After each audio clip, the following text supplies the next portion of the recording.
Good morning, students. We are doing chapter 4th of class 12th biology, that is reproductive health. And today we will do the topic assisted reproductive technologies or ARTs in this chapter. What are ARTs or assisted reproductive technologies? We have seen that in infertile couples they are incapable of producing children, कि उनके जो है बच्चे पैदा नहीं हो पाते normal conditions के अंदर, तो ना ही सर्जिकल मेथड्स के थ्रू, ना ही मेडिसिनल ट्रीटमेंट के थ्रू। तो उस केस में उनको कुछ स्पेशल टेक्निक्स के थ्रू असिस्ट किया जाता है, यानी कि नेचुरल इन्वायरमेंट के अकॉर्डिंग, उनकी बॉडी के नेचुरल इन्वायरमेंट के हिसाब से नहीं, आर्टिफिशियल इन्वायरमेंट में किड्स को बर्थ दिया जाता है। लेबोरेटरी कंडीशन के अंदर जो है बच्चे प्रोड्यूस करवाए जाते हैं। इन टेक्निक्स को बोलते हैं असिस्टेड रिप्रोडक्टिव टेक्नोलॉजीज़। तो वन बाय वन इनको हम डिस्कस करेंगे, जिसमें सबसे पहले हम IVF के बारे में पढ़ेंगे, दैट इज़ जो टेस्ट ट्यूब बेबीज़ के बारे में। Next is ZIFT, AIET, GIFT, ICSI। तो ये टेक्निक्स हैं जो हम वन बाय वन अभी डिस्कस करेंगे। तो फर्स्ट टेक्निक हम करेंगे दैट इज़ IVF और in vitro fertilization technique. In vitro fertilization means कि outside the body in laboratory condition the process of fertilization is done between the ovum and the sperm. इस case में क्या होता है कि फीमेल बॉडी की, जो फीमेल की ओवरीज हैं, वहाँ से एग रिलीज़ करवा के उनको वहाँ से निकाल लिया जाता है और उनको लेबोरेटरी कंडीशन में, और जो स्पर्म को कलेक्ट करके लेबोरेटरी कंडीशन में उनके बीच में फर्टिलाइजेशन परफॉर्म करवाई जाती है।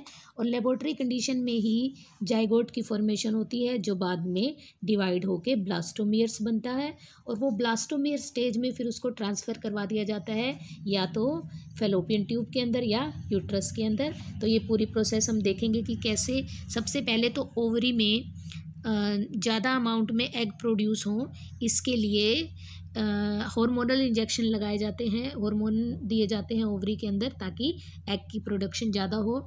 फिर उन एग में से कोई हेल्दी एग को चूज़ कर लिया जाता है और उस एग को वहाँ से ट्यूब की हेल्प से निकाला जाता है और उसको लेबोरेटरी कंडीशन में रखा जाता है। यहाँ पे ये हार्मोन्स दिए जा रहे हैं ओवरी में ताकि ज़्यादा से ज़्यादा ओव्यूलेशन हो सके, एग प्रोड्यूस हो सके। फिर ट्यूब की हेल्प से ओवरी के अंदर से एग को कलेक्ट कर लिया जाता है। सक्शन ट्यूब जो है वो एग को ले यहाँ से निकाल लिया जाता है ट्यूब की हेल्प से, और इस एग को ले जाके लेबोरेटरी कंडीशन में रखा जाता है। लेबोरेटरी के अंदर उस एग की स्पर्म्स के साथ जो कलेक्ट करके रखे हुए हैं लेबोरेटरी में, उनके साथ फर्टिलाइजेशन करवाई जाती है। 24 आवर्स के लिए ये प्रोसेस, इनको इकट्ठा रखा जाता है ताकि फर्टिलाइजेशन की प्रोसेस कंप्लीट हो सके 37 डिग्री टेम्परेचर पे। फिर फर्टिलाइजेशन के बाद जाइगोट बनता है। जाइगोट के अंदर डिवीज़न स्टार्ट होती है, जो ब्लास्टोमियर्स बनते हैं डिवीज़न के बाद। फिर इन ब्लास्टोमियर्स को जो है या तो यूट्रस के अंदर या फैलोपियन ट्यूब के अंदर इंसर्ट करवा दिया जाता है। इस तरह से फैलोपियन ट्यूब में रख देते हैं या यूट्रस के अंदर रख दिया जाता है। वहाँ पर फर्दर डेवलपमेंट होती है एम्ब्रियो की। तो इस तरह से जो फर्टिलाइजेशन की प्रोसेस है बॉडी से बाहर हुई है, इसीलिए इसको इन विट्रो फर्टिलाइजेशन कहा जाता है।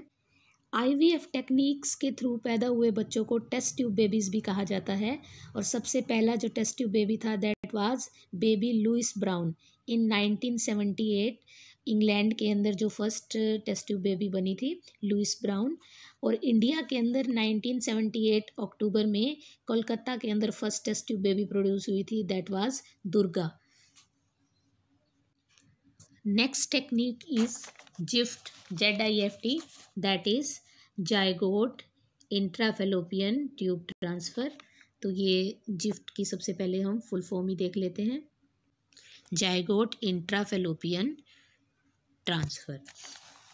इसके अंदर क्या होता है कि जो जाइगोट बना है बाहर, बॉडी से बाहर इन विट्रो फर्टिलाइजेशन की प्रोसेस होती है। उस इन विट्रो फर्टिलाइजेशन की प्रोसेस में जो जाइगोट बनता है उसको फेलोपियन ट्यूब के अंदर ट्रांसफ़र किया जाता है। तो ये एक ART टेक्निक है, असिस्टेड रिप्रोडक्टिव टेक्नोलॉजी है, ZIFT।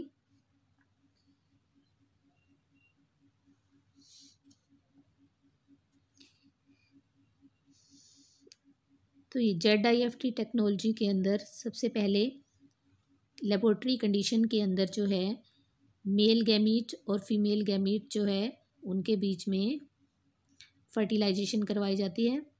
वुमेन्स के जो मेल गैमीट हैं लेबोरेटरी कंडीशन के अंदर उनमें फ्यूज़न करवाया जाता है, फर्टिलाइजेशन की प्रोसेस होती है, जिसके बाद क्या बनता है, जाइगोट। फर्टिलाइजेशन के बाद बनेगा जाइगोट और इस जाइगोट की डिवीज़न होने देते हैं।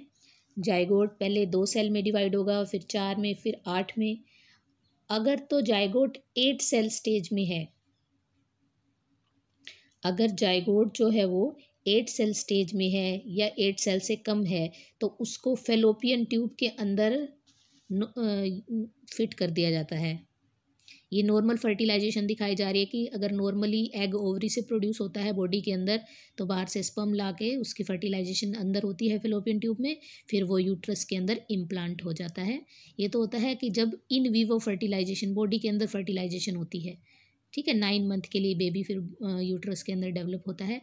लेकिन इन विट्रो फर्टिलाइजेशन, जब बॉडी से बाहर फर्टिलाइजेशन की प्रोसेस हो रही है, उस केस में जाइगोट बन गया है बॉडी से बाहर। अब उस जाइगोट को जो है बॉडी के अंदर ट्रांसफ़र करना है, तो फेलोपियन ट्यूब के अंदर उसको कब ट्रांसफ़र किया जाता है, जब जाइगोट जो है 8 ब्लास्टोमियर स्टेज पे होता है या 8 ब्लास्टोमियर से कम स्टेज पे होता है, तो उस केस में जो है जाइगोट को ट्रांसफ़र कर दिया जाता है फेलोपियन ट्यूब में। फिर फेलोपियन ट्यूब से वो जाइगोट जो ब्लास्टोमियर है एम्ब्रियो बन के यूट्रस की वॉल के अंदर जाके चिपक जाता है और 9 मंथ के लिए वहाँ पर फिर प्रोसेस होती है फर्टिलाइजेशन की। ये होता है ZIFT की, zygote intra fallopian transfer. Zygote जो बाहर बना है उसको फेलोपियन ट्यूब के अंदर ट्रांसफ़र करना। तो ये ग्रीन कलर से तो दिखाया हुआ है कि अगर नॉर्मल फर्टिलाइजेशन होती है, तो ये ग्रीन कलर से जो दिखाया गया है ये तो है कि जब बॉडी के अंदर फर्टिलाइजेशन हो रही है, और जो ये ऑरेंज कलर से दिखाया हुआ है कि जब जाइगोट बाहर फर्टिलाइज होके आता है और उसको जाइगोट को फिर फेलोपियन ट्यूब के अंदर 8 ब्लास्टोमियर स्टेज पे अंदर ट्रांसफ़र कर दिया जाता है। इसी के साथ एक और टेक्निक है, that is IUT, intra uterine transfer. उसके अंदर क्या होता है कि जो बाहर जाइगोट है, अगर वो 8 ब्लास्टोमियर स्टेज से ऊपर का हो गया है, ज़्यादा बड़ा हो गया है, जो जाइगोट के अंदर डिवीज़न के बाद ज़्यादा ब्लास्टोमियर बन गए हैं 8 से ज़्यादा, तो उस टाइम पे उसको फिर फेलोपियन ट्यूब के अंदर ट्रांसफ़र नहीं किया जाता, उसको डायरेक्ट यूट्रस के अंदर ट्रांसफ़र कर दिया जाता है, जहाँ पर फिर वो इम्प्लांट हो जाता है और 9 मंथ के लिए उसकी ग्रोथ होती है।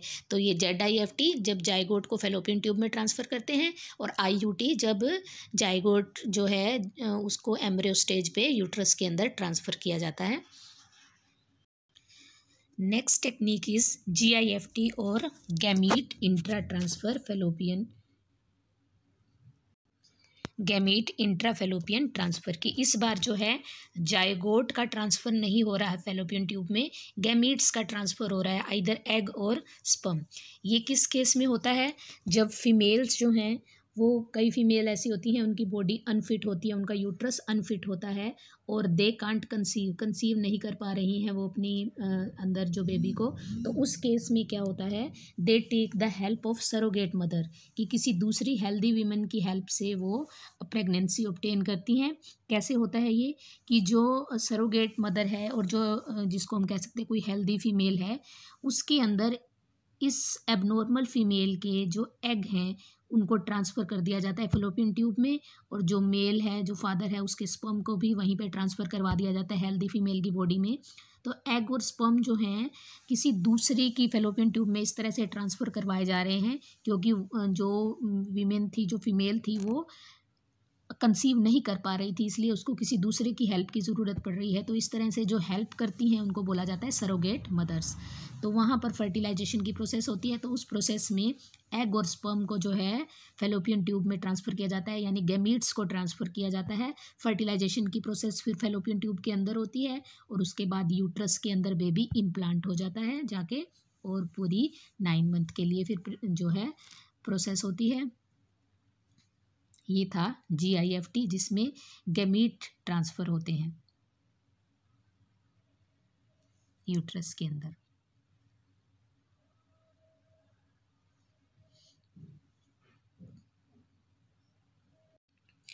In case of male infertility, कि अगर मेल का जो स्पर्म काउंट कम है या स्पर्म्स की मोटिलिटी प्रॉपर नहीं है या शेप प्रॉपर नहीं है, तो उस केस में भी जो फीमेल है वो कंसीव नहीं कर पाती।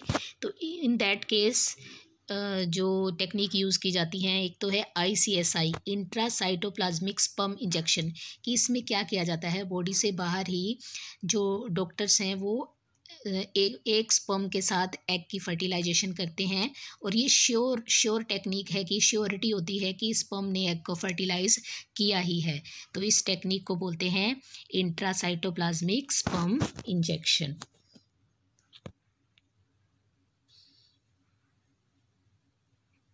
तो इसके अंदर एक ट्यूब की हेल्प से स्पर्म जो है एग के अंदर एंटर करवा दिया जाता है और फिर एग आगे जाइगोट बन के फर्टिलाइजेशन होती है। फर्टिलाइजेशन के बाद जाइगोट की डिवीज़न के बाद ब्लास्टोमियर एम्ब्रियो, और एम्ब्रियो को फिर ट्रांसफ़र कर दिया जाता है। एम्ब्रियो के ट्रांसफ़र की टेक्निक हमें पता है, कैथेटर ट्यूब की हेल्प से यूट्रस के अंदर ट्रांसफ़र कर दिया जाता है या फिर फेलोपियन ट्यूब के अंदर ट्रांसफ़र कर दिया जाता है। तो ये थी ICSI। नेक्स्ट टेक्निक है आर्टिफिशियल इंसेमिनेशन। आर्टिफिशियल इंसेमिनेशन का मतलब क्या है कि जो सीमन है, जो स्पर्म्स हैं, उनको डायरेक्ट फेलोपियन ट्यूब तक ट्रांसफ़र करवाया जाता है, क्योंकि कई बार जो है सर्विक्स से एंटर करते टाइम बहुत सारे स्पर्म जो है वो डाई हो जाते हैं या उनकी मोटिलिटी कम हो जाती है। तो उस केस में स्पर्म को डायरेक्ट एग तक पहुंचाने के लिए उनको फेलोपियन ट्यूब तक ट्रांसफ़र किया जाता है, जहाँ पर जाकर वो एग के साथ फर्टिलाइजेशन करते हैं। तो ये कुछ टेक्निक्स थी जो ARTs के अंदर हमने पढ़ी।